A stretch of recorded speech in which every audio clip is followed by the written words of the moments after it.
All right, in this video, we're going to show you how to upload the Zero Splits Chrome extension. This is a manual process just because we're going to be selling this through Gumroad. Once you download it, you'll have to open up extensions, enable developer mode, and then drag and drop. It sounds more intense than it is, so let's walk you through the process. I'm on a Mac here. The process will be very similar to a PC. When you download the Zero Splits, again, you might have a slightly different version number. We're still kind of wrapping things up. But when you download it, it'll be a zip file. On a Windows, I believe you can right-click that and say Unpack Extension or Unzip, depending on what they call it. Or there may be an option up in the menu. On a Mac, it's simple. Simply double-click on it. It'll extract it, and that file is now right here. So you can actually go in and see all this. Don't do that. Just leave the regular folder, and then we'll show you how to load that up.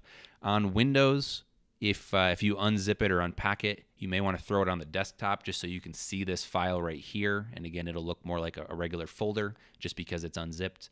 And you want to go be able to find that and then upload that. So put it on the desktop or somewhere where you can find it. And then over on Chrome, again, you have to use Chrome. And if you switch between multiple accounts, make sure you put it on whichever account you want to use.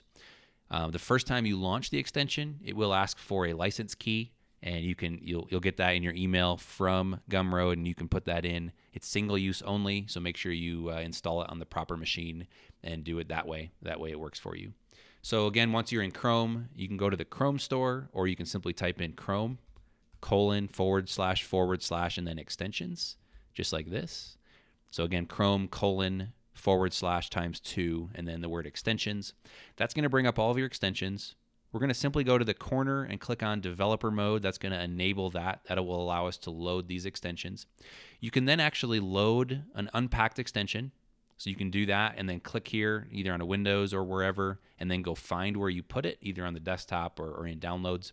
Again, you want to grab the folder, or Chrome's pretty smart. You can actually just drag the folder right into Chrome and it will upload lickety-split just like that, and then it's on. If you want to turn it off and hide it, you can do that. When it's on, you'll see it pop up in the corner here, and then again, when you click on it, it will prompt you for a license key, which you can put in, but that's it in a nutshell. So again, Mac, get the zip file, double-click, drag that into the Chrome extensions, and you're off and running. Simply click this once you're logged in to Seller Central and you're off and running. On Windows, unpack it, save it to the desktop or downloads or somewhere where you could find it. And again, you can drag and drop that again right back into Chrome. So that's it. That's how to install Zero Splits. Check below for some videos on the overview of the workflow, as well as kind of a detailed tutorial on how it works.